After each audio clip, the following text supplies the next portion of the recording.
Hello, I'm Emily Morgan. This is your coronavirus update for Thursday, the 12th of March. In the UK, there have been 134 new cases, bringing the total to 590. The number of deaths is now at 10, after 2 more in the last 24 hours. The UK government says there could be up to 10,000 people in the country who have the virus, but most are unaware that they have it.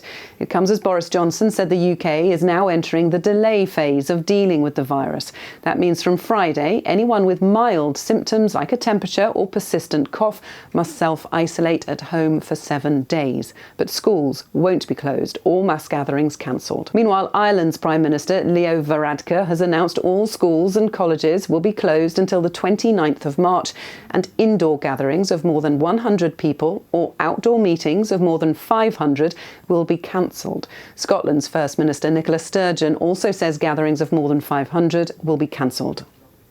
US President Donald Trump announced a ban on travel from 26 European countries to America. The ban doesn't apply to the UK and Ireland. If you're concerned about the coronavirus and need advice, you can call the NHS on 111 or go to their website. And you can get the latest information at itv.com/news.